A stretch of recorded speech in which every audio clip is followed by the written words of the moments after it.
Shyam institute online coaching ప్రారంభించిన అతి స్వల్ప కాలంలోనే విద్యార్థుల నుండి విశేష స్పందన పొందింది మీ శ్యామ్ ఇన్స్టిట్యూట్. ఉభయ తెలుగు రాష్ట్రాలలో ఎస్ఐ మరియు కానిస్టేబుల్స్ కు ప్రిపేర్ అవుతున్న విద్యార్థుల మరియు కేంద్ర బలగాలలో భర్తీ చేయనున్న 1564 ఎస్ఐ పోస్టులకై స్టాఫ్ సెలక్షన్ కమిషన్ నిర్వహించబడుతున్న పరీక్షలకు సిద్ధపడుతున్న విద్యార్థుల కోరిక మేరకు డైరెక్టర్ శ్యామ్ సార్ సారథ్యంలో అత్యంత అనుభవజ్ఞులైన ఫ్యాకల్టీలచే జూలై 31న ప్రారంభించబోయే బ్యాచ్ లో మేము అందిస్తున్న ప్రత్యేక కోర్సులు. Special batch for general studies Telugu మీడియంలో ఫీజు కేవలం 6,000 రూపాయలు మాత్రమే. Full fledged course Telugu medium 3వ బ్యాచ్ ఫీజు కేవలం 9,000 రూపాయలు మాత్రమే. ఆన్లైన్ కోచింగ్ లో అడ్మిషన్లకై సంప్రదించండి 9848256254 9848136254. అందరికీ నమస్కారం. శ్యామ్ ఇన్స్టిట్యూట్కి స్వాగతం. మరి లాక్డౌన్లో జరుగుతున్నటువంటి 12వ గ్రాండ్ టెస్ట్కి సంబంధించి బయాలజీ పేపర్ ఎక్స్ప్లెనేషన్ మనం ఇప్పుడు చూద్దాం. గ్రాండ్ టెస్ట్లో భాగంగా మొదటి బిట్ని కనుక మనం చూసినట్లయితే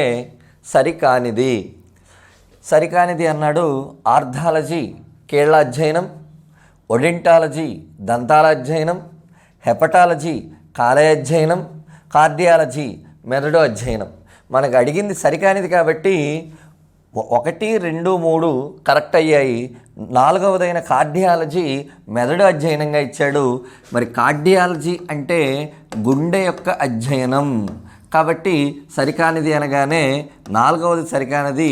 ఇదే మన ఆన్సర్. అయితే ఇలాంటి బిట్లు చదివేటప్పుడు కావాల్సిన సమాచారాన్ని కాస్త మనం పెంచుకునే ప్రయత్నం చేయాలి. కీళ్ల అధ్యయనం ఆర్థాలజీ. కీళ్ళు అంటే ఏమిటి? 2 ఎముకలు కలిసే ప్రాంతం. 2 ఎముకలు కలిసే ప్రాంతంని ఎవరు పట్టి ఉంచుతారు? లిగమెంట్. ఇలాంటి అనేక రకమైన బిట్స్ మనం చూసుకునే ప్రయత్నాలు చేయొచ్చు. మరి 2వ బిట్ కింద చూసినట్లయితే ఈ క్రింది వాటిని జతపరచండి అన్నాడు. మరి జతపరచండి అన్నప్పుడు హెమటాలజీ రక్తం యొక్క అధ్యయనం, ఆంకాలజీ క్యాన్సర్ యొక్క అధ్యయనం, ఇమ్యునాలజీ వ్యాధి నిరోధకత గురించి చెప్పేటువంటి శాస్త్రం, ఫ్రీనాలజీ మెదడు గురించి చెప్పే శాస్త్రం. మరి ఏ 1 అయింది కాబట్టి ఆన్సర్గా మనం 3వ దాన్ని చూడొచ్చు. అయితే ఇక్కడే కొన్ని విచిత్రమైనటువంటి విషయాలు మనం మాట్లాడచ్చు. హెమటాలజీ అంటే రక్తం యొక్క అధ్యయనం లాగే హెపటాలజీ అంటే కాలేయం యొక్క అధ్యయనం. మరి చాలామందికి తెలుసు క్యాన్సర్ యొక్క అధ్యయనాన్ని ఆంకాలజీ అంటారు. మరి కొన్ని చోట్ల కార్సినాలజీని కూడా క్యాన్సర్ యొక్క అధ్యయనం అంటూ ఉంటారు. కార్సినాలజీ అంటే ఏంటి అని అడగచ్చు. క్యాన్సర్కి సంబంధించిన కారకాల అధ్యయనం, క్యాన్సర్ దేనివల్ల కలుగుతుందో వాటి అధ్యయనాన్ని మనం ఏమంటామంటే కార్సినాలజీ అంటాం. క్యాన్సర్ యొక్క అధ్యయనాన్ని ఆంకాలజీ అనేటువంటి విషయంతో మనం చెప్పుకోవచ్చు. క్రింది వాటిని జతపరచండి అన్నాడు. మరి జాబితాలో 1లో మనకి శాస్త్రవేత్తలు ఇచ్చాడు. జాబితా 2లో వాళ్ళు కనుగొన్న విషయాలను ఇచ్చారు. లూయిస్ పాస్చర్ ర్యాబిస్ వ్యాధికి వ్యాక్సిన్ కనిపెట్టారు. మరి హైడ్రోఫోబియా అంటే ఏంటి సార్? ర్యాబిస్ వ్యాధికి మరొక పేరు హైడ్రోఫోబియా. హైడ్రో అంటే నీరు, ఫోబియా అంటే భయం, నీటిని చూస్తే భయం. ఈ పిచ్చి కుక్క గడిచిన వాళ్ళు కొన్నాళ్ళకి పిచ్చి పట్టిన తర్వాత నీరుని చూస్తే పిచ్చి పట్టినట్టుగా ప్రయత్నిస్తారు. దాన్నే మనందరం కూడా హైడ్రోఫోబియా అంటున్నాం. మరి లీవెన్హాక్ ఏం కనిపెట్టారు? లీవెన్హాక్ సూక్ష్మజీవులను కనిపెట్టారు. మరి లీవెన్హాక్ సూక్ష్మజీవులు కనిపెట్టడానికి చాలా విషయాలు ఉన్నాయండి. 1674లో అతను సూక్ష్మజీవులను కనిపెట్టడం జరిగింది. మరి అతను సూక్ష్మజీవులు కనిపెట్టడానికి ఒక రకమైన పరికరాన్ని వాడారు. ఆ పరికరం పేరే ఏక కటక సూక్ష్మదర్శిని. మరి సూక్ష్మజీవులు కనుగొన్నది లీవెన్హాక్. ఎడ్వర్డ్ జెన్నర్ ఏం చెప్పారు? ఎడ్వర్డ్ జెన్నర్ వ్యాక్సినేషన్ గురించి చెప్పారు. అంటే పిల్లలకి లేదా పెద్దవాళ్ళకి వ్యాధులు రాకుండా ముందుగానే వేయించుకునేటువంటి ఒక ఔషధాన్ని మనం వ్యాక్సినేషన్ అంటాం. దాన్ని ప్రపంచానికి పరిచయం చేసిన వ్యక్తి ఎడ్వర్డ్ జెన్నర్. మరి మెండల్ ఏం చెప్పారు? మెండల్ అనే వ్యక్తి వారసత్వపు సిద్ధాంతాల గురించి చెప్పాడు. వారసత్వపు సిద్ధాంతాలు అంటే ఏంటి సార్? మరి బిడ్డ పుట్టగానే తల్లి లక్షణమని, తండ్రి లక్షణమని, మేనమామ లక్షణమని చెప్తూ ఉంటారు. అంటే పూర్వీకుల నుంచి మన పితృతరాల నుంచి కొన్ని లక్షణాలు మనకు వస్తాయి. అలా లక్షణాలు సంక్రమించడాన్నే వారసత్వపు సిద్ధాంతాలు అంటారు. ఈ వారసత్వపు సిద్ధాంతాలన్నీ చెప్పింది మెండల్. అంటే ఏకి ఆన్సర్ ఎవరయ్యారండి? 3. మరి చూసినట్లయితే A3 2 ఉన్నాయి. బి లీవెన్హాక్ సూక్ష్మజీవులు B2 Edward Jenner vaccination C1. మరి ఇక్కడ మనం చూసినట్లయితే C2 ఉంది. ఆన్సర్ 1. మరి నెక్స్ట్ బిట్ని మనం చూసే ప్రయత్నం చేద్దాం. కీమోథెరపీని కనుగొన్నది ఎవరు? మరి కీమోథెరపీని కనుగొన్నటువంటి శాస్త్రవేత్తగా ఎల్రిచ్ని మనం చెప్పచ్చు. అసలు కీమోథెరపీ అంటే ఏంటి? క్యాన్సర్ అనేటువంటి ఒక మహమ్మారి వచ్చిన వాళ్ళకి చేసే వైద్యాన్నే కీమోథెరపీ అంటారు. మరి దాన్ని కనుగొన్న వ్యక్తి ఎల్రిచ్. మరి కీమోథెరపీలో వాడే మూలకం ఏంటి? కోబాల్ట్-60 అనే ఒక మూలకాన్ని మనకి ఇక్కడ వాడుతూ ఉంటారు. మరి తదుపరి బిట్ని చూసినట్లయితే విషం మరియు ఇతర విష పదార్థాలతో వ్యవహరించే శాస్త్రాన్ని ఏమంటారు? టాక్సికాలజీ అనే పేరుతో చెప్తారు. విషము దానికి సంబంధించినటువంటి విషయాలుగా మనం మాట్లాడుకోవచ్చు. మిగతా వాటిని కనుక చూసినట్లయితే కొన్ని బయాలజీకి సంబంధించినవి, కొన్ని ఇతర వాటికి సంబంధించినవి కూడా ఉంటాయి. ఉదాహరణకి క్రిప్టోగ్రఫీ అంటే ఏంటి? యాక్చువల్గా ఇది కంప్యూటర్స్కి సంబంధించినటువంటి పదం. నా పరిధి దాటినప్పటికీ ఒకసారి సరదాగా చూసే ప్రయత్నం చేద్దాం. క్రిప్టోగ్రఫీ అంటే ఏంటి? మనం ఒక సమాచారాన్ని నిక్షిప్తం చేయడం, సమాచారాన్ని దాచుకోవడానికి బొమ్మల రూపంలో వాడడాన్ని క్రిప్టోగ్రఫీ అంటారు. సెరామిక్స్ అంటే మరి మీ అందరికీ తెలిసిందే. ఏంటి సెరామిక్స్? పింగాణికి సంబంధించిన వాటికి సంబంధించిన దాన్ని సెరామిక్స్ అంటారు. మరి మైకాలజీ అంటే ఏంటి? మైకాలజీ అంటే మరి మనందరికీ తెలిసిందే, ఫంగై అనేటువంటి కొన్ని జీవులు ఉన్నాయి. మరి ఆ ఫంగైకి సంబంధించిన జీవుల గురించిన అధ్యయనాన్నే మైకాలజీ అంటారు. మరి సార్ ఫంగైలో ఏం జీవులు ఉంటాయని అడుగుతాడు. ఫంగైలో ఉండే జీవుల్ని మనందరం పుట్టగొడుగులు అనే పేరుతో చెప్తామండి. మరి పుట్టగొడుగుల్నే ఫంగై అంటాం. ఆ పుట్టగొడుగులకు సంబంధించిన అధ్యయనాన్నే మైకాలజీ అనేటువంటి పేరుతో కూడా మనం చెప్తూ ఉంటాం. ఫంగైకి సంబంధించిన అధ్యయనాన్ని ఏమంటారు? దీనికి ముందే మనం మాట్లాడుకున్నాం. ఫంగైకి సంబంధించిన అధ్యయనాన్ని మైకాలజీ అంటారు. ఫంగాలజీ అనేటువంటి పదమే ఎక్కడా లేదు. మరి జీవుల గురించి అధ్యయనాన్ని బయాలజీ అంటారు. ప్యాథాలజీ అంటే ఏంటి? వ్యాధుల గురించి అధ్యయనాన్ని ప్యాథాలజీ అనేటువంటి పేరుతో చెప్తూ ఉంటారు. ద్వినామీకరణ అనగానేమి? మరి సాధారణంగా ద్వినామీకరణ అంటే ఏంటో చూద్దాం. జీవి ఉంది, ప్రతి జీవికి మనం పేరు పెడతాం. అయితే ఆ పేరుని శాస్త్రీయ నామం అనేటువంటి పేరుతో చెప్తారు. ఏంటండి శాస్త్రీయ నామం అంటున్నారు? అసలు శాస్త్రీయ నామం అంటే ఏంటి అనే విషయాన్ని మనం మాట్లాడుకోవాలి. ఫర్ ఎగ్జాంపుల్, మానవుణ్ణి కనుక తీసుకున్నట్లయితే మానవుని యొక్క శాస్త్రీయ నామం హోమో సెపియన్. హోమో సెపియన్. చూడండి, 2 పదాలతోటి పేర్లను పెట్టాను. ఇది ఒక పదం, ఇది ఒక పదం. 2 పదాలు వచ్చాయి. ఇలా ప్రతి జీవికి 2 పదాలతో పేరు పెట్టే పద్ధతినే ద్వినామీకరణ అంటాడు. ద్వి అనగా 2, నామాలు అంటే పేర్లు, 2 నామాలు. కాబట్టి మానవుని యొక్క శాస్త్రీయ నామం ఏంటండి? హోమో సెపియన్. ఈ మొదటి పదాన్ని ప్రజాతి అనేటువంటి పేరుతో చెప్తారండి. మరి రెండవ దాన్ని జాతి అనే పేరుతో చెప్తారండి. మరి ఇక్కడ మనం చూసినట్లయితే ద్వినామీకరణ అనగానేమి? ఒక జీవికి 2 సార్లు పేర్లు పెట్టడం కాదు, జాతి నామం ప్రజాతి నామం ఉండుట, ఇది కరెక్టు. శాస్త్రీయ నామాలు ఉండుట కాదు, జీవి యొక్క 2 దశలు వివరించుట కాదు. కాబట్టి ద్వినామీకరణ అనగా 2 పదాలతో పేర్లు పెట్టడం. మొదటి పదాన్ని జాతి అంటారు, రెండో పదాన్ని ప్రజాతి అంటారు. శాస్త్రీయ నామాలకు సంబంధించిన విషయం ఇది. ఈ క్రింది వాటిని జతపరచండి. జాబితా 1లో మనకు కొన్ని జీవులను ఇచ్చాడు, జాబితా 2లో సమూహాలను ఇచ్చాడు. మరి జంతువులన్నీ ఏ రాజ్యంలోకి వస్తాయండి? యానిమేలియా. యానిమల్స్, జంతువులు అందులోనే ఉంది కాబట్టి ఈజీగా గుర్తుపట్టచ్చు. ఆల్గే అనే దాన్నే తెలుగులో మనం శైవలాలు అంటామండి. మరి ఆ శైవలాలన్నీ కూడా ఇందులోకి వస్తాయి, టాలోఫైటాలోకి వస్తాయి. బ్యాక్టీరియా అనేవి ప్రోకారియోట్స్లోకి వస్తాయండి. ప్రోకారియోట్స్ అంటే ఏంటి? కేంద్రకం లేని జీవుల్ని ప్రోకారియోట్స్ అంటారు. మరి కేంద్రకం లేని జీవిగా దేన్ని చెప్పచ్చండి? బ్యాక్టీరియా అని చెప్పచ్చు. లైకెన్స్ అంటే ఎవరండి? ఆల్గే మరియు fungi.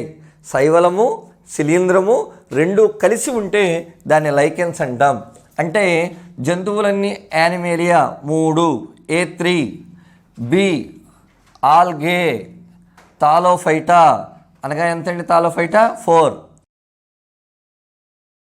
1 is the correct answer. మరి నెక్స్ట్ బిట్ చూద్దాం. ఈ క్రింది వానిలో సరిగా జతపరచబడనిది. విద్యార్థులందరికీ పదే హెచ్చరిక చెప్తున్నాను. జతపరచబడనిది, జతపరచబడేది, ఈ రెండు విషయాల్ని కాస్త జాగ్రత్తగా చూసుకోవాలండి. మరి జతపరచబడని అంటున్నాడు. ఫ్యునేరియా బ్రయోఫైటాకు చెందిన మొక్క, కరెక్టే. క్లోరెల్లా టెరిడోఫైటాకు చెందినటువంటిది కాదు. స్పైరోగైరా శైవలం, కరెక్టే. సైకస్ వివృత బీజం, కరెక్టే. అంటే ఇందులో కరెక్ట్గా జత చేయబడింది ఎవరండి? క్లోరెల్లా మరియు టెరిడోఫైటా. మరి బిట్టు కాస్త సమాచారాన్ని మనకి ఎక్కువ ఇవ్వాలి కదా. అసలు క్లోరెల్లా అనేది దేనికి సంబంధించింది? క్లోరెల్లా అనేటువంటిది శైవలానికి సంబంధించింది. శైవలాలని మనం ఇంగ్లీష్లో ఆల్గే అనేటువంటి పేరుతోటి చెప్తూ ఉంటాం. సార్ మాకు తెలియక అడుగుతాం, మరి ఫినేరియా అనేది ఏంటి? ఒక మొక్క. స్పైరోగైరా అనేటువంటిది ఒక మొక్క. స్పైరోగైరాని ఎప్పుడైనా చూసామా? ఎస్. మనం ఎప్పుడైనా నీళ్లు నిలవ ఉన్నప్పుడు కనుక చూస్తే పైన ఆకుపచ్చగా ఒక తిట్టులాగా ఉంటుందండి, దాన్నే స్పైరోగైరా అంటాం. మరి సైకాస్ వివృత బీజం. సహజీవనానికి మంచి ఉదాహరణ కానిది ఏది కాదు అని అడుగుతున్నాడు. రైజోబియం బ్యాక్టీరియం, లెగ్యూమ్ మొక్కలు, ఇవి రెండు కూడా సహజీవనానికి మంచి ఉదాహరణ. మరి మీకు ఇక్కడ ఒక విషయం చెప్పాలి. లెగ్యూమ్ మొక్కలంటే ఏంటి? చిక్కుడు జాతికి సంబంధించిన మొక్కలన్నింటినీ కూడా లెగ్యూమ్ మొక్కలు అంటాం. ఆ మొక్కలు కనుక మనం తీసుకున్నట్లయితే ఆ మొక్కల యొక్క వేళ్ల మీద చిన్న చిన్న బుడిపెలు ఇలా వస్తూ ఉంటాయి. మరి ఆ బుడిపెల్లో ఉండే బ్యాక్టీరియానే రైజోబియం అంటాం. దీనివల్ల మనకి ఏం జరుగుతుంది? చిక్కుడు మొక్క పెరగడానికి కావాల్సిన నైట్రోజన్ని రైజోబియం ఇస్తుంది. రైజోబియం బతకడానికి కావాల్సిన ఆహారాన్ని చిక్కుడు మొక్క ఇస్తుంది. అలా ఈ రెండు ఒకదానితో ఒకటి కలిసి ఒకదానితో ఒకటి పంచుకుంటూ పెరుగుతున్నాయి కాబట్టి సహజీవనానికి మంచి ఉదాహరణ. శైవలం శిలీంధ్రం కలవడం వల్ల ఏర్పడే బ్రయోఫైటా. మరి అసలు శైవలం శిలీంధ్రం కలవడం వల్ల ఏర్పడే బ్రయోఫైటా అనే వాక్యమే సరికానిది, అదే సరికానిది. నెమరువేయి జంతువులు బ్యాక్టీరియా, అవి రెండు మంచి సహజీవనానికి ఉదాహరణే. ఎలా అని అడుగుతాడు. మనం ఎప్పుడైనా నెమరువేయి జంతువులు అంటే మనకు ముందుగా గుర్తొచ్చేది ఆవు. ఆవు గడ్డిని తీసుకుంటుంది, తింటుంది. ఈ గడ్డిలో ఒక భయంకరమైన పదార్థం ఉంటుంది, సెల్యులోజ్. ఇది అరగడానికి కావాల్సిన అన్ని రకాల కార్యక్రమాలు ఇక్కడుండే బ్యాక్టీరియా చేస్తుంది. అంటే నెమరువేయి జంతువులు తినేటువంటి కష్టమైన సెల్యులోజ్ అనే పదార్థాన్ని ఈ బ్యాక్టీరియా అరిగేటట్టు చేసింది. ఇది కూడా సహజీవనానికి ఉదాహరణ. అలాగే మానవుడు ఈకోలై బ్యాక్టీరియా, ఇది కూడా సహజీవనానికి ఉదాహరణే. ఎలా సార్? ఈకోలై మనలో విటమిన్ కేని, విటమిన్ B12ని తయారు చేసి మన అవసరాలకు ఉపయోగపడుతుంది. మనం మనకి అవసరం లేని పదార్థాన్ని దానికిచ్చి దానికి మనం సహాయపడుతూ ఉంటాం. అంటే ఉదాహరణ కానిది ఏదయ్యా అంటే రెండవది. పక్షుల్లో టెలిస్కోప్ దృష్టి ఉండును అనగా అసలు టెలిస్కోప్ దృష్టి అంటే ఏంటి? చూడండి, ఒక గద్ద పైనుంచి వెళ్తూ ఉంటుంది, కొన్ని కిలోమీటర్ల దూరంలో కింద ఒక చిన్న కోడిపిల్ల ఉంటుంది. అంత ఎత్తు నుంచి కూడా ఆ చిన్న వస్తువుని చాలా క్లియర్గా చూడగలగడాన్నే టెలిస్కోపిక్ దృష్టి అంటాడు. మరి ఇచ్చిన ఆప్షన్స్ ఏమున్నాయో చూద్దాం. రెండు కళ్ళతో ఒకే వస్తువుని చూడడం అంటే మన దృష్టి, దీన్నే బైనాక్యులార్ దృష్టి అంటారు. కాబట్టి ఇక్కడ మనకి రెండు బిట్లు వచ్చాయి. ఏంటి? మానవుని దృష్టిని ఏమంటాం? బైనాక్యులార్ దృష్టి. బైనాక్యులార్ దృష్టి అంటే ఏంటి? రెండు కళ్ళతో ఒకే వస్తువుని చూడడం. ఒక కన్ను ముందుకు, మరొక కన్ను వెనక్కి చూడడం, దీన్ని మోనాక్యులార్ దృష్టి అంటారు. మోనాక్యులార్. మరి రెండు కళ్ళతో దూరంగా ఉండే సూక్ష్మ పరిమాణ వస్తువులను కూడా గుర్తించడం, ఇదే టెలిస్కోపిక్ దృష్టి. 2 మరియు 3 కాదు. క్రింది వాటిలో భిన్నమైనది ఏది అంటే వీటిలో మనం భిన్నంగా ఉన్నది ఏదో చూద్దామండి. తిమింగలం అతిపెద్ద జంతువు, కరెక్టే. యాక్చువల్గా నీలి తిమింగలం అంటాం. తిమింగలం సొర ఒక చేప కాదండి. చాలామందికి ఒక ఉద్దేశం ఉంటుంది, తిమింగలం అనేది నీటిలో ఉంటుంది కాబట్టి చేపలాగా ఉంటుంది కాబట్టి చేప అనుకుంటారు. కాదు, అది క్షీరదం. తిమింగలం అనేది ఎవరండి? క్షీరదం. తమ పిల్లలకి పాలు ఇచ్చి పెంచుకుంటుంది కాబట్టి దాన్ని క్షీరదం అనే పేరుతో చెప్పాలి. క్షీరదానికి మరొక ఉదాహరణ మానవుడు. మరి మానవుల్లో పురుషుడు స్త్రీ ఇద్దరిలో సంతాన పాలన స్త్రీది కాబట్టి స్త్రీ తన పిల్లలకి పాలిచ్చి పెంచుకుంటుంది, క్షీరదం అనే పేరుతో చెప్తాం. గబ్బిలం ఒక ఎగిరే క్షీరదం, గాల్లో ఎగురుతూ ఉంటుంది, పక్షి అనుకోకూడదండి, అది కూడా ఒక క్షీరదమే. హిప్పోపటామస్ నీటి గుర్రం, నీటిలో ఉండే క్షీరదం, ఇది కూడా కరెక్టే. అంటే కరెక్ట్ కాదు ఎవరండి? తిమింగలం అనేది ఒక చేప కాదు. మరి నెక్స్ట్ బిట్ చూసినట్లయితే ప్రతిపాదన. ఇలాంటి బిట్స్ జాగ్రత్తగా చూడాలండి. ప్రౌఢ ఇకైనోడెర్మలు సాధారణంగా పంచభాగయుక్త వ్యాసార్థ సౌష్ఠవాన్ని చూపును. ఏంటండి పదం ఎంత కష్టంగా ఉంది. మరి ప్రౌఢ ఇకైనోడెర్మ్ అంటే ఏంటి? మనందరికీ తెలుసండి, స్టార్ ఫిష్ అంటూ ఉంటాం. మరి ఆ స్టార్ ఫిష్నే ఇకైనోడెర్మ్గా చెప్పచ్చు. మరి స్టార్ ఫిష్ని కనుక మనం చూసినట్లయితే 5 రకాలైనటువంటి భుజాలతో ఇలా ఉంటుంది కదండి. మరి ఈ స్టార్ ఫిష్ని చూడండి, పంచభాగయుత అంటే 5 భాగాలుగా విడిపోయింది. ఓకే, సెంటెన్స్ బాగానే ఉంది. ఎకైనోడెర్మల్లో మాత్రమే అసమానమైన సౌష్ఠవం ఉండును. అసలు సౌష్ఠవము అంటే ఏంటి? మనం ఏదైనా జీవిని తీసుకున్నప్పుడు ఆ జీవిని 2 సమాన భాగాలుగా చెయ్యగలిగితే ఆ జీవికి సౌష్ఠవం ఉంది అని చెప్తాం. మళ్ళొకసారి వినండి. ఒక జీవిని 2 సమాన భాగాలుగా చెయ్యగలిగితే దానికి సౌష్ఠవం ఉంది అని అంటాం. ఇక్కడ చూడండి ఏమన్నాడు? ఎకైనోడెర్మల్లో మాత్రమే అసమానమైన సౌష్ఠవం ఉండును. అంటే అసమానమైన అంటే సరిసమానంగా లేని సౌష్ఠవం అని అర్థం. ఇంకా మీకు చెప్పాల్సిన విషయం ఒకటి ఉంది. ఇందులో సౌష్ఠవం ఉందండి. చూడండి, మనం ఇలా కనుక తీసుకుంటే 2 సమాన భాగాలు అయింది. కానీ వీడేమన్నాడు? అసమానమైన సౌష్ఠవం ఉండును అని అన్నాడు. కాబట్టి ఇక్కడ ఆన్సర్ని మనం చూడాల్సిన ప్రయత్నం చేయాలి. ఏంటి? ప్రౌఢ ఇకైనోడెర్మలు సాధారణంగా పంచభాగయుక్త వ్యాసార్థ సౌష్ఠవాన్ని చూపును. ఏ సరి అయినదే. ఎకైనోడెర్మల్లో మాత్రమే అసమానమైన సౌష్ఠవం ఉండును. మరి ఇక్కడ మనం చూస్తే ఏ సరి అయినది కానీ ఆర్ సరి అయినది కాదు. ఆన్సర్ 3. 4 జతల కాళ్ళు గలవి. మరి ఇక్కడ మనం చూసుకుంటే తేలులో మనకి 4 జతల కాళ్ళు ఉంటాయి. సాలెపురుగులో తీసుకున్న 4 జతల కాళ్ళు ఉంటాయి. ష్రింప్ అనగా రొయ్యలు వాటికి సంబంధించి తీసుకుంటే 5 జతల కాళ్ళు అనగా 10 ఉంటాయి. సెంటీపీడ్లో 100 కాళ్ళు ఉంటాయి. అంటే మనం ఇక్కడ చూసినట్లయితే 4 జతల కాళ్ళు ఎవరెవరికి ఉన్నాయండి? తేలు, సాలెపురుగు. ఏ మరియు సి అనగా ఆన్సర్ 2. ఈ క్రింది వాటిని జతపరచండి. ఈ బిట్లో ఉన్న సారాంశం ఒకసారి మీరు చూడండి. Silver fish, jelly fish, devil fish, star fish. మనం ఫిష్ అనగానే ఇవన్నీ చేపలు అనుకుంటాం. కాదు, ఇవన్నీ అకశేరుకాలు. అకశేరుకం అంటే ఏంటండి? వెన్నుముక లేని జీవులనే అకశేరుకం అంటాం. అలాంటి అకశేరుకాల్లో ఇవి ఉన్నాయి. ఏమేంటో చూద్దాం. సిల్వర్ ఫిష్ అనేది ఆర్థోపోడాకి చెందింది. జెల్లీ ఫిష్ అనేది సిలింటిరేటాకి చెందింది.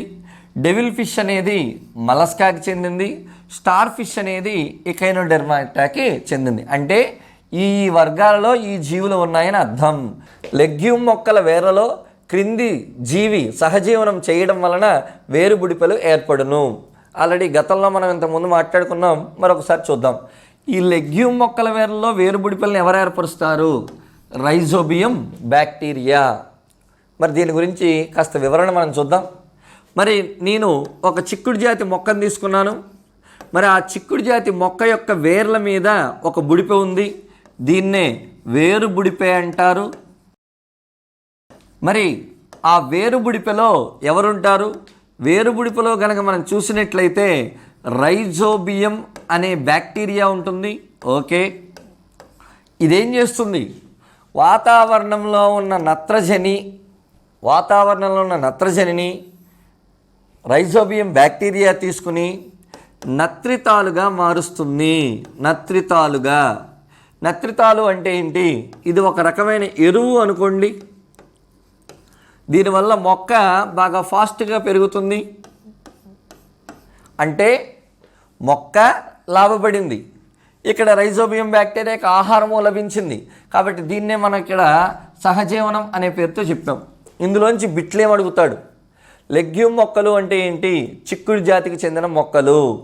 మరి అందులో ఉండే బ్యాక్టీరియా ఎవరు? రైజోబియం అనేటువంటిది నత్రజనిని ఎలా మారుస్తుంది? నత్రితాలుగా. మొక్క ఎదగడానికి కావాల్సింది ఎవరు? నత్రితాలు ఎవరి నుంచి లభిస్తాయి? నైట్రోజన్. మరి మిగతావి ఏమన్నా మనకు పనికొస్తాయేమో చూద్దాం. రిట్రోవైరస్ అంటే హెచ్ఐవి అండి. హ్యూమన్ ఇమ్యూనో వైరస్నే రిట్రోవైరస్ అంటారు. మనకు సంబంధం లేనిది. శిలీంధ్రం అంటే మనందరికీ తెలుసు, బూజులు. ఇది కూడా లేదు. ఆకుపచ్చ శైవలాలు, ఇది కూడా కాదు. ఆన్సర్ ఏంటండి? రైజోబియం. చాలా మొక్కల్లో తల్లివేరు వ్యవస్థ అనేక రూపాంతరాలు చెందును. కింది వానిలో ఏ మొక్క తల్లివేరు శంకు ఆకారంలో ఉంటుంది? మనందరికీ శంకు ఆకారం అంటే ఇలా వచ్చేటువంటిదండి. ఈ షేప్ను మనం ఎక్కడ చూడగలగండి? క్యారెట్. కాబట్టి ఆన్సర్ ఏంటండి? క్యారెట్. మరి ముల్లంగిని చూస్తే అది శంకు ఆకారంలో ఉండదండి, అదొక పియర్ షేప్లో ఉంటుంది, ఈ ఆకారంలో. ఇలా వేరు వేరు ఆకారాలు ఉంటే మనకు కావాల్సింది ఏంటంటే క్యారెట్ శంకు ఆకారంలో ఉంటుంది. యాపిల్ మరియు జీడి మామిడిలో తినదగు భాగాలు వరుసగా. అంటే ఇక్కడ చూడండి, మనం ఫలం అనే దాన్ని తీసుకుంటే ఫలంలో ఏదో ఒక భాగాన్ని తింటాం. మరి ఇప్పుడు ఇందులో మనం ఏం తింటున్నాం అనేది అడుగుతున్నాడు. యాపిల్లో మనం తినేదాన్ని ఏమంటాడు? పుష్పాసనం. యాపిల్లో తినేదాన్ని పుష్పాసనం అంటామండి. జీడి మామిడిలో తినేదాన్ని పుష్పవృంతం అనేటువంటి పేరుతో చెప్తారు. అంటే యాపిల్లో తినేది పుష్పాసనం, జీడి మామిడిలో తినేది పుష్పవృంతం. మొక్కలు ఆకుపచ్చని రంగులో ఉంటాయి ఎందుకంటే, చూడండి, ఎప్పుడైనా సరే ఒక వస్తువు రంగుని ఇస్తుంది అంటే అది ఆ రంగు కాంతిని పరావర్తనం చేసిందని అర్థం. మరి ఇక్కడ చూడండి, మొక్కలు ఆకుపచ్చని రంగులో ఉంటాయి ఎందుకంటే ఆకుపచ్చని కాంతిని వక్రీకరిస్తాయి కాదు, ఆకుపచ్చ కాంతిని పరావర్తనం చేస్తాయి. ఇది చూడడానికి ఫిజిక్స్ బిట్లా ఉంటుంది. దీన్ని మనం బయాలజీలోకి అప్లై చేసుకోవచ్చు. ఎందుకు? మొక్కలు ఆకుపచ్చగా ఉండడానికి కారణం ఏంటి? క్లోరోఫిల్. మొక్కలు ఆకుపచ్చగా ఉండడానికి కారణమైన క్లోరోఫిల్ ఎక్కడ ఉంటుంది? హరిత రేణువు.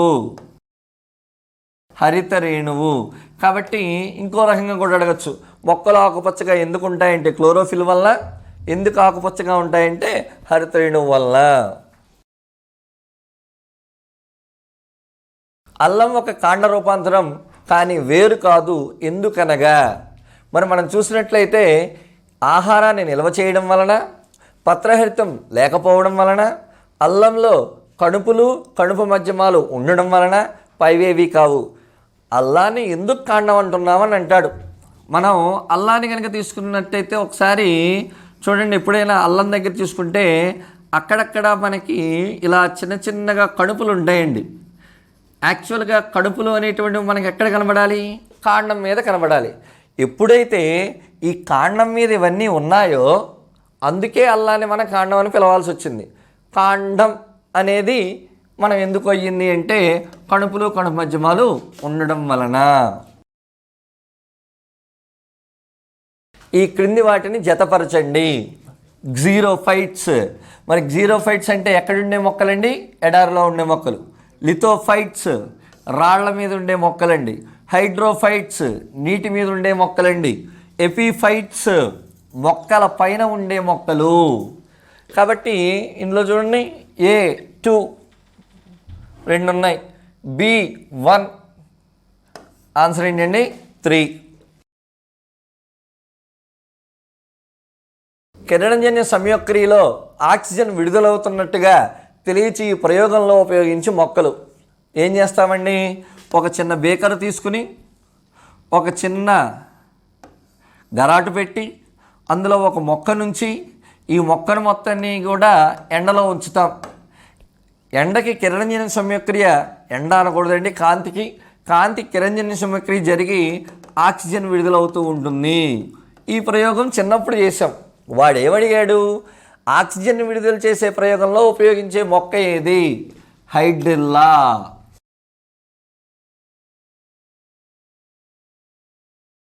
కిరణజన్య సంయోక్రియలో శక్తి ఏ విధంగా రవాణా అవుతుంది, నిష్కాంతి చర్య నుండి కాంతి చర్యకు, కాంతి చర్య నుంచి నిష్కాంతి చర్యకు, పత్రహరితం నుండి మైటోకాండ్రియాకు, మైటోకాండ్రియా నుంచి పత్రహరితంకు. ఏంటండి, సింపుల్గా మన భాషలో మనం మాట్లాడుకుందాం. కిరణజన్య సంయోక్రియ రెండు రకాలు. మొదటి దాన్ని కాంతి దశ అంటాం, రెండో దాన్ని నిష్కాంతి దశ అంటాం. చాలా క్లియర్గా ఉంది. మొదటిది ఏంటండి, కాంతి చర్య.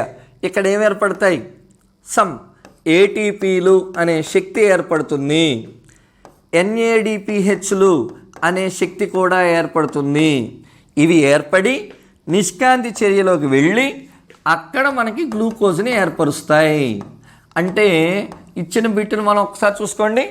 ఏటీపీ ఎన్ఏడిపిహెచ్లు కాంతి దశలో ఏర్పడి నిష్కాంతి దశలోకి వెళ్ళాయి. అంటే కాంతి చర్య నుంచి నిష్కాంతి చర్యకు రవాణా అవుతుంది అనే విషయాన్ని మనం చూడొచ్చండి. పెరాక్సిజోములతో సంబంధం గల చర్య ఏది, ఇది ఒకసారి సివిల్స్లో అడిగిన బిట్టండి ఇది. మరి దీన్ని సంబంధించి మనం చూడాలి అంటే ఏంటో చూద్దాం. పెరాక్సిజోములతో సంబంధం ఏంటి అంటే కాంతి శ్వాసక్రియ. అసలు ఏంటి కాంతి శ్వాసక్రియ అంటే చూద్దాం. కిరణ జన్య సంయోగక్రియ జరిగినప్పుడు ఒక్కోసారి కణాలలో హైడ్రోజన్ పెరాక్సైడ్ అనే ఒక పదార్థం ఏర్పడుతుంది, H2O2. ఇది మొక్కకి హానికరం, దీన్ని బయటికి పంపించాలి. అలా బయటికి పంపించేది ఎవరండి, పెరాక్సిజోమ్. అలా బయటికి పంపించే ప్రక్రియను ఏమంటారండి, కాంతి శ్వాసక్రియ. బిట్టేం అడుగుతాడు, పెరాక్సిజోములకి సంబంధమైన క్రియ కాంతి శ్వాసక్రియ. కాంతి శ్వాసక్రియ ఎందులోని భాగం, కిరణజన్య సంయోగక్రియ. అంటే ఏంటి, H2O2 అనే విష పదార్థాన్ని బయటికి పంపించే ప్రక్రియ ఎవరికి సంబంధం, పెరాక్సిజోమ్. హరిత రేణువులోని గ్రాణ దేనికి సంబంధించింది, కాంతి శక్తిని గ్రహించి దానిని రసాయనాలుగా మార్చడానికి తోడ్పడును, కాదు.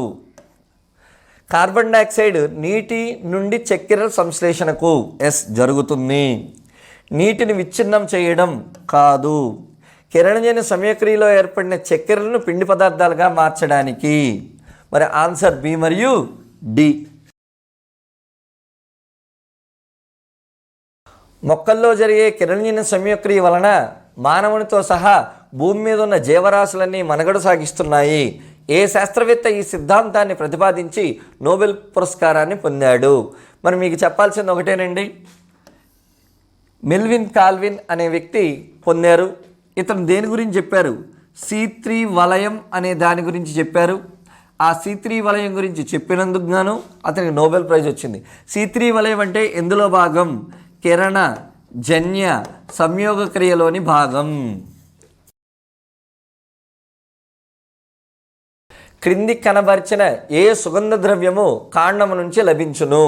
చూడండి, పదం చాలా క్లియర్గా అడిగాడు. ఏమని, సుగంధ ద్రవ్యము అన్నాడు. ముందుగా అసలు సుగంధ ద్రవ్యం అంటే ఏంటో మనం చూసుకోవాలి.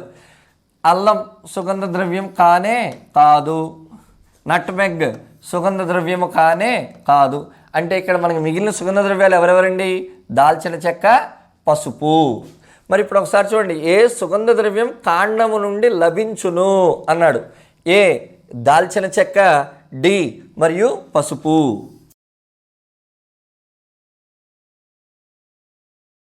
రిసర్పిన్ ఎందుకు ఉపయోగించురు? ఏంటి సార్ ఉపయోగిస్తారు అంటే చూడండి, అధిక రక్తపోటుని తగ్గించడానికి రిసర్పిన్ని వాడతారు. అంటే బీపీని కంట్రోల్ చేయడానికి వాడతారని అర్థం. ఈ క్రింది వారిని జతపరచండి. మల్బరీ చెక్క నుంచి తయారు చేసేది ఏంటి, హాకీ కర్ర. మన జాతీయ క్రీడ హాకీ కదండి. ఆ హాకీ స్టిక్ని కనుక మీరు చూస్తే కింద ఇలా వంపు తిరిగి ఉంటుంది. ఈ వంపు తిరగాలంటే చెక్క కాస్త తేలిగ్గా ఉండాలి, అందుకు మలబరీని వాడతారు. సాలిక్స్ విల్లో క్రికెట్ బ్యాట్ తయారు చేస్తారు. సుబాబుల్ వీటి నుంచే మనకి అగ్గిపుల్లలు తయారు చేస్తారండి.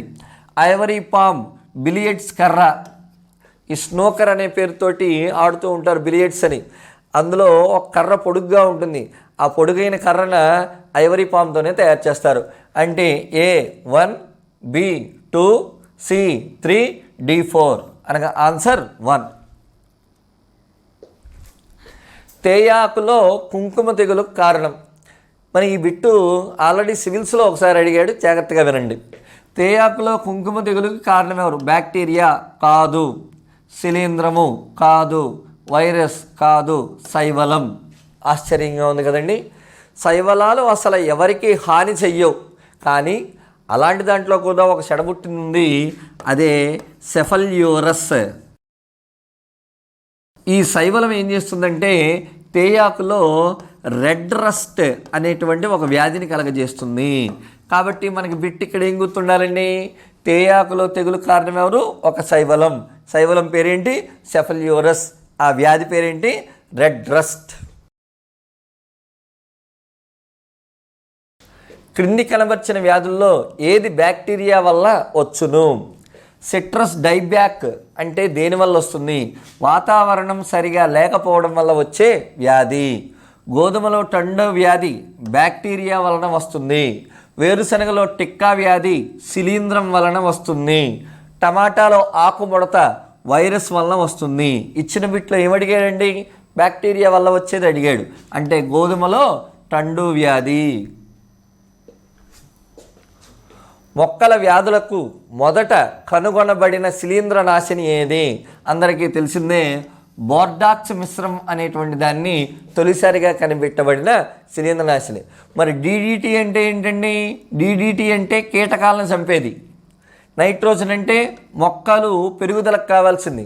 సొరామిన్ అంటే ఇది ఒక రకమైనటువంటి నాశనం చేసే పదార్థం అండి, కాబట్టి దాని గురించి మనకు పెద్దగా అక్కర్లేదు. ప్రపంచంలో అతిపెద్ద జన్యు బ్యాంక్ ఎక్కడ కలదు? Norway. Centre plantation crop research institute ఎక్కడ ఉంది? కాసర్గఢ్. ఎక్కడండి అది? కాసర్గఢ్. మరి కాసర్గఢ్లోనే ఇంకోటి కూడా ఉంది, కోకోనట్ రీసెర్చ్ సెంటర్, అంటే కొబ్బరికాయల పరిశోధనా కేంద్రం కూడా కాసర్గఢ్లోనే ఉందండి. నేల అవసరం లేకుండా పోషక ద్రవాలలో మొక్కలను పెంచే దానిని ఏమని పిలుస్తారు? హైడ్రోఫోనిక్స్. హైడ్రో అంటే నీరు, ఫోనిక్స్ అంటే పెంచడం. కేవలం ఒక చిన్న బేకర్ లాంటి దాన్ని తీసుకుని అందులో నీరును వేసి ఆ నీటిలో అనేక రకాల పోషక పదార్థాలని మనం ఉంచుతాం. ఇందులో మొక్కని మనకు కావాల్సిన విధంగా పెంచుతాం. అంటే మట్టి ఉందండి? లేదు. అలా నేల అవసరం లేకుండా పెరిగే దాన్ని ఏమంటారండి? హైడ్రోఫోనిక్స్ అంటారు. క్రయోథెరపీ అంటే ఏమిటి? డైరెక్ట్గా మనం చూస్తే విపరీతమైన చల్లదనాన్ని ఉపయోగించి చేసే వైద్యం. క్రయో అంటే చల్లదనం. చల్లదనాన్ని ఉపయోగించి వైద్యం చేస్తారంట. అసలు దేనికి చేస్తారు? కొన్ని కణాలు నిర్జీవంగా ఉంటాయి, వాటిని తిరిగి చైతన్యం చేయడానికి. కొన్ని న్యూరాన్స్ నాడీ కణాలు ఉంటాయి, వాటిలో చైతన్యం కలగడానికి ఇలాంటి వాటిని వాడుతూ ఉంటారు. జీవ సాంకేతిక శాస్త్ర పరిధిలో వాణిజ్య స్థాయిలో మొక్కల నుండి సూక్ష్మజీవుల నుండి ఉత్పత్తి చేసిన ఎంజైమ్ ఏది? పపాయిన్. ఈ పపాయిన్ అనే ఎంజైమ్ని బొప్పాయి నుంచి తయారు చేస్తారండి. మరి ఈ పపాయిన్ని దేనికి వాడతారు? జీర్ణక్రియకి సంబంధించిన వాటిలో వాడతారు. అలాగే ఈ మధ్యకాలంలో డెంగ్యూ వ్యాధి నివారణలో కూడా పపాయిని చాలా ఎక్కువగా వాడుతున్నారు. భారతదేశము మొట్టమొదటిగా జన్యుపరముగా తయారు చేసిన టీకా మందు ఏది? మలేరియా టీకా మందు ఇంకా రాలేదండి, తయారీ దశలోనే ఉన్నాయి. FMD టీకా మందు అనేదే లేదు అసలు. BCG అంటే క్షయవ్యాధికి సంబంధించింది, దాని రీకాంబినెంట్ టీకే కాదండి. రీకాంబినెంట్ టీకా అనేటువంటిది ఏంటయ్యా అంటే హెచ్బివి. ఏంటి సార్ హెచ్బివి అంటే? Hepatitis B vaccine. ఈ హెపటైటిస్ బి వ్యాక్సిన్నే హెచ్బివి టీకా మందు అంటారు. దీన్ని కనిపెట్టినటువంటి సంస్థ పేరు శాంతా బయోటెక్. అదే మొట్టమొదటి జన్యుపరంగా తయారు చేసిన టీకా మందు అండి. పారిశ్రామిక కలుషితాల వలన కలిగే నీటి కాలుష్యాన్ని సమర్థవంతంగా అరికట్టే కలుపు మొక్క ఏది? చూడండి, పేరులోనే చాలా విచిత్రమైన విషయం ఇచ్చాడు. కలుపు మొక్క అంటే వ్యవసాయానికి పనికిరాదని అర్థం. ఏ మొక్క పారిశ్రామిక వ్యర్థాలను శుద్ధిపరుస్తుంది అంటే వాటర్ హయాసింత్. ఈ మొక్కని ఎక్కడైనా మురుగు కాలువల్లో కానీ పెద్ద పెద్ద పరిశ్రమల దగ్గర కానీ వేస్తే నీటిలో ఉండే కాలుష్యాలన్నింటినీ పీల్చుకుంటుందండి. కాబట్టి ఆన్సర్ వాటర్ హయాసింత్. పార్థీనియం అంటే ఇది ఉబ్బసాన్ని కలిగించే మొక్క. ఎలిఫెంట్ గ్రాస్ అంటే ఇది ఒక రకమైన పశుగ్రాసం, పశువులు తినడానికి వాడేది. కాబట్టి ఆన్సర్ వాటర్ హయాసింత్. ప్రతి సంవత్సరం ప్రపంచ పర్యావరణ దినోత్సవంగా జరుపుకునే రోజు. మరి అందరికీ తెలిసిన ఆన్సర్ ఏంటండి? జూన్ 5. ఎందుకు జూన్ అయింది అంటే చిన్న ఎక్స్ప్లెనేషన్. 1972లో మొట్టమొదటిసారిగా జూన్ 5వ తారీఖున ఈ సమావేశం జరిగింది. ఎక్కడ? స్టాక్హోమ్. అందుకే ఆ రోజు నుంచి ప్రపంచ పర్యావరణ దినోత్సవంగా మనం జరుపుకుంటూ ఉంటాం జూన్ 5. మొక్కలలో కర్బన సమ్మేళనాల్లోని కర్బనం ఎచ్చట నుంచి లభించును. కర్బన సమ్మేళనాలు అంటే ఏంటండి? మొక్కల్లో గ్లూకోజ్ C6H12O6. ఈ కార్బన్ ఎక్కడి నుంచి వచ్చింది అని అడుగుతున్నాడు. వాతావరణంలోని కార్బన్ డైఆక్సైడ్. మరి మొక్కలు ఏం చేస్తాయండి? వాతావరణంలోని కార్బన్ డైఆక్సైడ్ని తీసుకుని ఏం చేస్తాయండి? ఆహారంగా మారుస్తాయి. ఆహారం పేరు ఏంటండి? గ్లూకోజ్. కాబట్టి మొక్కల్లోని కర్బన సమ్మేళనాలని కర్బనం ఎచ్చటి నుంచి లభించును? ఆప్షన్ 1 వాతావరణంలోని కార్బన్ డైఆక్సైడ్. మరి మిగతావి కూడా ఒకసారి చూడండి. వాతావరణంలోని కార్బన్ మోనాక్సైడ్ నుంచి రాదు. మృత్తిక ద్వారా శోషించబడిన కార్బోనేట్ సమ్మేళనాలు ఎట్టి పరిస్థితుల్లో మృత్తిక నుంచి కార్బోనేట్ సమ్మేళనాల రూపంలో తీసుకోదు. మృత్తిక ద్వారా శోషించబడిన కర్బన సమ్మేళనాలు కాదు. ఆన్సర్ 1. ఓజోన్ రంధ్రం అనేది ఈ క్రింది విధంగా ఏర్పడును. మరి ఓజోన్ పొరలో రంధ్రం ఏర్పడడం ద్వారా ట్రోపో ఆవరణంలో ఓజోన్ పొర మందం క్షీణించడం వలన, ఎందుకంటే ఓజోన్ అనేది ట్రోపో ఆవరణానికి సంబంధించింది కాదండి, స్ట్రాటో ఆవరణంలో ఓజోన్ పొర మందం క్షీణించడం వలన. ఎందుకండి? ఓజోన్ పొర ఎక్కడ ఉంటుంది? స్ట్రాటో ఆవరణంలో ఉంటుంది. అది క్షీణించడం వల్ల మనకి ఏం ఏర్పడింది? రంధ్రం ఏర్పడింది. ట్రోపో ఆవరణంలో ఓజోన్ పొర మందం ఎక్కడం వలన. కాబట్టి ఆన్సర్ 3. గ్లోబల్ వార్మింగ్ సమస్యలపై జరిగిన ప్రపంచ మొదటి సమావేశం పేరు కియోటో ప్రోటోకాల్. ఎప్పుడు జరిగింది? 1997లో జరిగింది. ఎప్పటి నుంచి అమల్లోకి వచ్చింది? 2005 నుంచి అమల్లోకి వచ్చింది. క్రింది వాటిని జతపరచండి. చూడండి, మనకి జాబితా 1లో అనేక రకాల వ్యాధుల పేర్లు ఇచ్చాడు. జాబితా 2లో వాటిని కనిపెట్టిన వ్యక్తుల పేర్లు ఇచ్చాడు. క్షయవ్యాధికి టీకాని కనిపెట్టినటువంటి వ్యక్తులు కాల్మెట్, గురెన్. కావలిస్తే చూడండి, క్షయవ్యాధి టీకా పేరేంటి? BCG. బి అంటే ఏంటి? బాసిల్లస్ అంటే ఏంటి? బ్యాక్టీరియా. సి అంటే శాస్త్రవేత్త పేరు కాల్మెట్. జి అంటే ఇంకో శాస్త్రవేత్త పేరు గరైన్. మరి హెపటైటిస్ని కనిపెట్టినటువంటి సంస్థ పేరు ఇందాకే చెప్పాను, శాంతా బయోటెక్. పోలియోకి చుక్కల మందుని కనిపెట్టింది ఆల్బర్ట్ సేబిన్. తట్టు వ్యాధికి సంబంధించింది జాన్ ఎండర్స్. అంటే ఏకి 3, ఒకే ఒక్క ఆప్షన్ ఉంది 4. క్రింద తెలిపిన వ్యాధుల్లో సమూహాల్లో ఏవి న్యూనతా వ్యాధులు?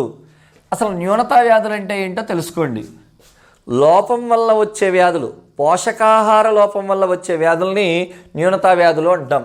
సామాన్య గాయిటర్, అయోడిన్ అనేటువంటి ఒక మూలకం లోపం వల్ల వస్తుంది. పెల్లాగ్రా, మరి మనందరికీ తెలుసు B3 అనే ఒక విటమిన్ ఉంటుంది, అది తగ్గితే వచ్చేది పెల్లాగ్రా. ఎనీమియా, ఐరన్ లోపం వల్ల వచ్చేది. జనన భాగాల హెర్పిస్ మరియు ఓరియంటల్ సోర్స్, ఇవి సూక్ష్మక్రిముల వల్ల వస్తాయి. గనేరియా మరియు జియార్డిస్, ఇవి కూడా సూక్ష్మక్రిముల వల్ల వస్తాయి. అంటే మనకి లోపం వల్ల వచ్చే వ్యాధులు ఏంటి? సామాన్య గైటర్, పెల్లాగ్రా, ఎనీమియా, ఏ మరియు బి.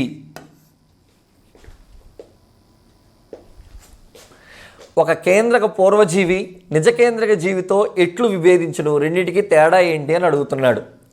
ఒక కణం అయినందువల్ల, మరి ఒక కణం అయినందువల్ల అనేటువంటి ఆప్షను అంత సరైనదేమీ కాదు. మైటోకాండ్రియా మరియు గాల్జీ దేహాలు లేనందువల్ల ఎస్. చూడండి, కేంద్రక పూర్వజీవిని కనుక మనం తీసుకుంటే అందులో మైటోకాండ్రియా ఉండదు మరియు గాల్జీ దేహాలు ఉండవు. త్వచయుత కేంద్రకము లేనందువల్ల ఎస్. కేంద్రక పూర్వజీవులో కేంద్రకం అనేది ఉండదు. రైబోజోమం లేనందువల్ల కాదు. అంటే ఆన్సర్ బి మరియు సి. క్రింది వానిలో మొక్కల కణానికి సంబంధించినది ఏంటి సార్? మరి మైటోకాండ్రియా మొక్క కణంలో ఉంటుంది, కణకవచం మొక్క కణంలో ఉంటుంది, రిక్తిక మొక్క కణంలో ఉంటుంది, హరితరేణువు మొక్క కణంలో ఉంటుంది. ఇవన్నీ మొక్క కణంలో ఉంటాయి కాబట్టి పైవన్నీ. స్పెషల్గా ఏమన్నా చెప్పుకోవచ్చా సార్? ఎస్. చూడండి, మనం ఇందాక మాట్లాడుతూ పెరాక్సిజోమ్ అన్నాం. ఇది కేవలం మొక్క కణంలో ఉంటుంది, జంతు కణంలో ఉండదు. వింటున్నారు కదండి? ఇది కేవలం మొక్క కణంలో ఉంటుంది, జంతు కణంలో ఉండదు. అలాగే సెంట్రోసోమ్ ఇది జంతు కణంలో ఉంటుంది, మొక్క కణంలో ఉండదు. కాబట్టి క్వశ్చన్ ఏం అడగచ్చు? మొక్క కణంలో ఉండి జంతు కణంలో లేనిది ఏది? పెరాక్సిజోమ్. జంతు కణంలో ఉండి మొక్క కణంలో లేనిది ఏది? సెంట్రోసోమ్. ఈ క్రింది వాటిని జతపరచండి. ఇక్కడేమో మనకి కణాంగాలు ఇచ్చాడు, వాటి ముద్దు పేర్లు అవతల ఇచ్చాడు. Mitochondria power house, ribosome protein factory, హరితరేణువు కిచెన్ హౌస్, కేంద్రకం కణమేధస్సు. మరి మైటోకాండ్రియా నుంచి శక్తి వస్తుంది కాబట్టి ఏమన్నాడండి? Power house. హరితరేణువు నుంచి ఆహారం తయారవుతుంది కాబట్టి ఏమన్నాడండి? Kitchen house. రైబోజోముల నుంచి ప్రోటీన్లు తయారవుతాయి కాబట్టి ఏమన్నాడండి? Protein factory. కేంద్రకం అంటే అసలు కణాన్ని నడిపించేది అదే కాబట్టి కణమేధస్సు, సెల్ బ్రెయిన్ అన్నాడు. కేంద్రకం కణమేధస్సు 1 అనగా 1. మరి ఇక్కడ ఏ అనేటువంటి దానికి సంబంధించి చూసుకుంటే మనకి సరిపోతుంది. జీవ సామ్రాజ్యంలో పొడవైన పెద్ద కణాలు వరుసగా. అతి పొడవైన కణంగా మనం దేని చెప్పచ్చండి? నాడీ కణాన్ని చెప్పచ్చు. పెద్ద కణాన్ని దేని చెప్పచ్చండి? ఆస్ట్రిచ్ అండం. అనగా ఆన్సర్ ఏంటండి? 4. మరి మిగతా వాటి నుంచి ఏమైనా చూడొచ్చా సార్? ఎస్. మానవుని శరీరంలో అతి చిన్న కణం శుక్రకణం. వృక్షాలలో అతిపెద్ద అండం సైకాస్ అండం. అతి పొడవైన కణం నాడీ కణం. వృక్షాల్లో అతిపెద్ద అండం సైకాస్ అండం. మరి ప్రతిపాదన, నిజ కేంద్రక జీవుల్లో కంటే కేంద్రక పూర్వ జీవులు ఎక్కువ వేగంగా అభివృద్ధి చెందును.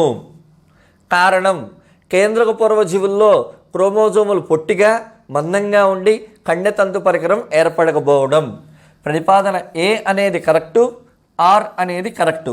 అంటే మనకి 4th ఆన్సర్ అవ్వదు, 3rd ఆన్సర్ అవ్వదు. చూడండి, నిజ కేంద్రక జీవులు కేంద్రక పూర్వ జీవుల కంటే అభివృద్ధి చెందును. ఎస్. ఎందుకు? కేంద్రక పూర్వ జీవుల్లో క్రోమోజోములు పొట్టిగా ఉండి కండెతంతు పరికరం ఏర్పడకపోవడం వలనే. అంటే ఏ మరియు ఆర్ సరి అయినవి, ఏక్ ఆర్ సరి అయిన వివరణ.